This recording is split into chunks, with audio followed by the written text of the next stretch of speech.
दोस्तों, बदायूं जिले में एक गांव लगता है जिस गांव का नाम है अल्लाहपुर। और उस गांव की मुखिया एक मुस्लिम महिला होती है जिनका नाम होता है जैनब खातून। और इनका पति जो होता है वो ऐसे दो मजदूर ढूंढने में लग जाता है जो कि उनका केवल 1 घंटे का काम करेंगे और उसके बदले में उन्हें 70-70 हजार रुपए के साथ साथ मुंह खुले जितने वो लोग दारू शराब पी सकते हैं पूरा उनको पिलाया जाएगा। और नो डाउट उसको ऐसे दो मजदूर मिल भी जाते हैं और वो उसके काम को कर भी देते हैं। दरअसल वो काम होता है एक महिला को मार करके दफनाना होता है और वो लोग उस महिला को मार भी देते हैं, मार के दफना भी देते हैं और उनको 70-70 हजार रुपए भी मिलते हैं। साथ ही साथ मुंह खुले जितने वो लोग दारू शराब पी पाते हैं उनको पिलाया भी जाता है। लेकिन आज की इस वीडियो में हम लोग ये जानने का प्रयास करेंगे कि आखिरकार वो महिला कौन थी कि उसको मारने के लिए इतनी 1 घंटे के कारण 1 घंटे के काम में 70-70 हजार रुपए के साथ साथ पूरा मुंह खुले शराब दारू पिलाया गया और आखिरकार उस महिला को क्यों मारा गया। नमस्कार दोस्तों, मैं आप सबका भाई गोरखपुरिया जवान। दरअसल दोस्तों, बदायूं जिले में एक गांव लगता है अल्लाहपुर। अल्लाहपुर गांव की जो प्रधान होती है, मुखिया होती है, महिला सीट होता है, इस वजह से वहां पर जो मुखिया होती है वो महिला ही होती है जिनका नाम जैनब खातून होता है। उनका पति जो होता है एक ऑर्केस्ट्रा यानी कि नौटंकी में डांस करने वाली महिला का दीवाना हो जाता है। दरअसल उस डांस करने वाली महिला का नाम होता है मुस्कान। और इनकी एक कहानी शुरुआत होती है 2020 में। मुस्कान का ऐसा कोई प्रोग्राम नहीं रहा होगा जहां पर इन मुखिया जी के जो हस्बैंड थे जिनका नाम रिजवान बताया जाता है, वो कोई भी ऐसा उसका प्रोग्राम रहा हो जिसे वो मिस किए हो और वो देखने ना गया। और धीरे धीरे इन दोनों में दोस्ती होती है और दोस्ती वहां तक पहुंच जाती है कि पहले से ही रिजवान शादीशुदा होता है, जिसकी पत्नी ऑलरेडी गांव की मुखिया है। वो मुस्कान से शादी करने का वादा करता है और नो डाउट शादी कर भी लेता है और उसके 3 साल की एक बेटी भी होती है। लेकिन इस मामले में एक नया मोड़ तब आता है जब इनकी पत्नी जो कि मुखिया होती है जैनब को ये बात का जानकारी होता है कि उनका पति इसके रहते हुए भी एक और शादी किया है जिसे कहीं और रखा हुआ है। इस बात को लेकर के हमेशा से जो मुखिया जी होती हैं उनके और उनके पति में हमेशा से लड़ाई झगड़ा होता रहता है।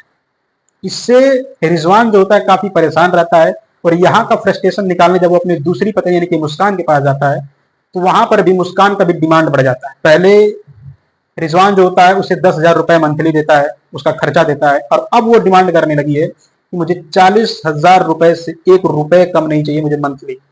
और इस बात के लिए भी वहां पर भी इससे लड़ाई होना शुरू हो जाता है। ना ये यहाँ का हुआ ना वहां का हुआ। पहली पत्नी के पास जाता वहां भी झगड़ा लड़ाई होता, दूसरी पत्नी के पास जाता वहां भी झगड़ा लड़ाई होता। ये इन सारी चीजों से ऊब चुका था, परेशान हो चुका था। और वहीं पर नूर हसन नाम का एक व्यक्ति होता है जो अपनी भांजी की तलाश में लगा रहता है। वो ढूंढते ढूंढते थक जाता है, जिसकी भांजी की उम्र लगभग 28 वर्ष होती है। जब वो थक जाता है तो प्रशासन को इस बात की जानकारी देता है, अपने नजदीकी थाना में इस बात का कंप्लेंट देता है कि मेरी भांजी गायब है, मुझे मिल नहीं रही है। जहां जहां वो काम करती थी मैंने सारे जगहों पर पता कर लिया बट वो मुझे नहीं मिली। आप लोग मेरा हेल्प करिए मुझे मेरी भांजी ढूंढने में। फिर खासकर जब ऐसे आजकल जिस तरह से ये गायब होने वाली घटना जब भी प्रशासन के पास जाती है ना, तो प्रशासन उसे बहुत हल्का में लेती है। खासकर जब मामला लड़की या लड़के का रहा हो, उन्हें लगता है कि लड़की या लड़का हो तो हो सकता है ये किसी अपने आशिक या प्रेमी के साथ भग गए हो। और वो लोग हंस के कहते हैं कि सब्र करो, इंतजार कर लो, आ जाएगी वो सब्र करता है। 1 दिन 2 दिन रुक के फिर जब जाता है और बोलता है कि अभी मेरी भांजी मुझे नहीं मिली, आप लोग इस मामले को थोड़ा संज्ञान में लीजिए, सीरियस होइए और प्लीज ढूंढने का कृपा करिए ताकि हमारी भांजी मुझे मिल सके, क्योंकि उसकी एक 3 साल की बच्ची है जो मेरे पास है और वो अपनी माँ को ढूंढ रही है। मैं कहाँ से उसकी माँ को दूं? प्रशासन फिर भी यही बोलती है कि ठीक है, हम लोग इस पर कार्रवाई करते हैं। और जिस व्यक्ति पर नूर हसन को संदेह होता है कि वो जानता होगा इसकी भांजी के बारे में, वो व्यक्ति कोई और नहीं रिजवान होता है, उसी जैनब मुखिया का पति। और उस समय वो रिजवान जो होता है किसी मामले को लेकर के जेल गया होता है। लेकिन 28 से 30 दिन के बाद जब रिजवान जेल से बाहर आता है, मामा जी यानी कि नूर हसन के कहने पर, बहुत प्रेशर देने पर प्रशासन उससे पूछताछ करना शुरू करती है। जब प्रशासन को मालूम पड़ता है कि इसकी जो भांजी, नूर हसन की जो भांजी है, उसकी जो बेटी है, उसका बाप रिजवान ही है और वो उसकी भांजी जिसको वो ढूंढ रहा है वो कोई और नहीं मुस्कान है, तो प्रशासन इस मामले को और सीरियस लेती है और पूछताछ करना शुरू कर देती है।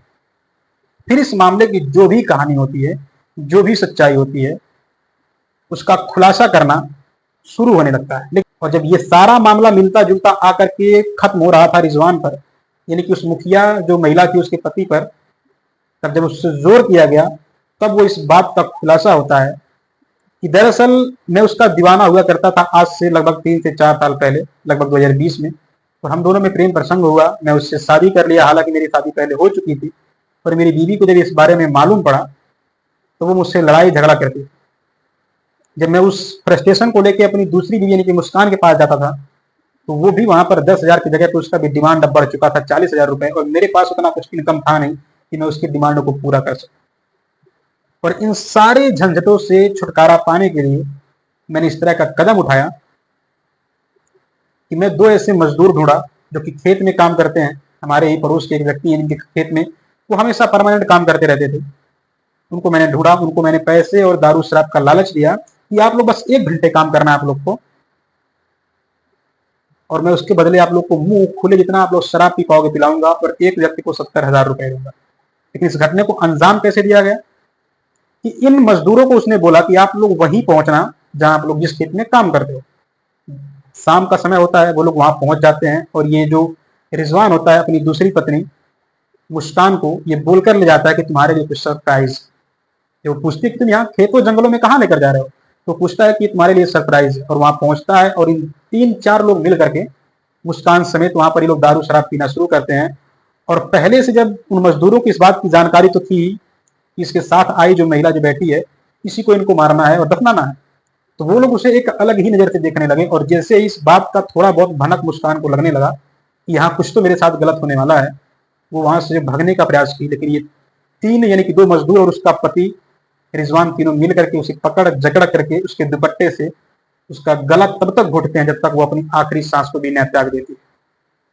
वो अपनी आखिरी सांस भी त्याग देती है। उसके बाद वो मजदूर और ये उसका पति यानी कि रिजवान तीनों मिल करके 8 फीट के गड्ढे में खोद करके उसको दफना देते हैं। दफनाने के बाद इनको लगता है कि अब तो ये मामला खत्म है और अब हम लोग इस घटना का किसी को जानकारी भनक होगी ही। लेकिन कहा जाता है ना कि क्राइम आप कितना भी शातिर तरीके से कर लो, क्रिमिनल कितना भी शातिर क्यों ना, लेकिन उसका खुलासा कभी ना कभी तो जरूर होता है। 40 दिनों के बाद जब रिजवान से पूछताछ हुआ, यानी कि ये रिजवान पर तक संदेह आते आते पूछताछ होते होते इसके बीच में 40 दिनों का, मरने से लेकर के रिजवान से पूछताछ के बीच लगभग 40 से 45 दिनों चले। और उसके बाद ईद का चांद यानी कि जो होता है ना चांद की रात, जो लोग देखते हैं चांद, उस रात की बात होती है। जेसीबी उस जगह पर खुदाई करना शुरू करती है और वहां पर मिलता है मुस्कान का कंकाल, और उसका पोस्टमार्टम भी कराया जाता है, जिससे ये चीज मालूम पड़ता है कि हाँ इस जो जिसका कंकाल मिला है उसका गला घुटकर ही मारा गया है। लेकिन ये वहां पर स्पष्ट नहीं हो पा रहा था कि ये मुस्कान की ही कंकाल है। इसकी वजह से उसकी जो 3 साल की बेटी थी उसका डीएनए मैच करवाया गया, तब जाकर के इस बात का स्पष्टीकरण हो पाया ये कंकाल मुस्कान का ही। फिलहाल रिजवान और साथ में जो उसके 2 मजदूर थे इन तीनों को गिरफ्तार कर लिया गया है। प्रशासन इनको अपने गिरफ्त में ले चुकी है और अपनी कड़ी से कड़ी कार्रवाई करना शुरू कर दी। इन पर अच्छे से जो प्रशासनिक कार्रवाई है वो हो रही है। बाकी यही थी इस मामले इस घटने की असली सच्चाई जो मैंने आप लोग को बताया। बाकी ऐसे ऐसे मामलों पर, ऐसी ऐसी घटनाओं पर आप लोग का क्या विचार है, अपनी राय कमेंट बॉक्स में जरूर दीजिएगा। बाकी मेरा ये वीडियो आप लोग तक शेयर करने का मेरा मकसद केवल इतना ही था कि आप लोग अवेयर हो, सावधान रहें, सचेत रहें। बाकी मेरा ये मकसद नहीं कि किसी के दिलों को ठेस पहुंचे। बाकी हमारी ये वीडियो इतनी देर तक देखने, सुनने, समझने के लिए आप सभी का दिल से धन्यवाद। इसी तरह की क्राइम से जुड़ी वीडियोस के लिए हमारे चैनल को सब्सक्राइब करके बेल आइकन को जरूर प्रेस करिएगा। मिलते हैं किसी अगली वीडियो।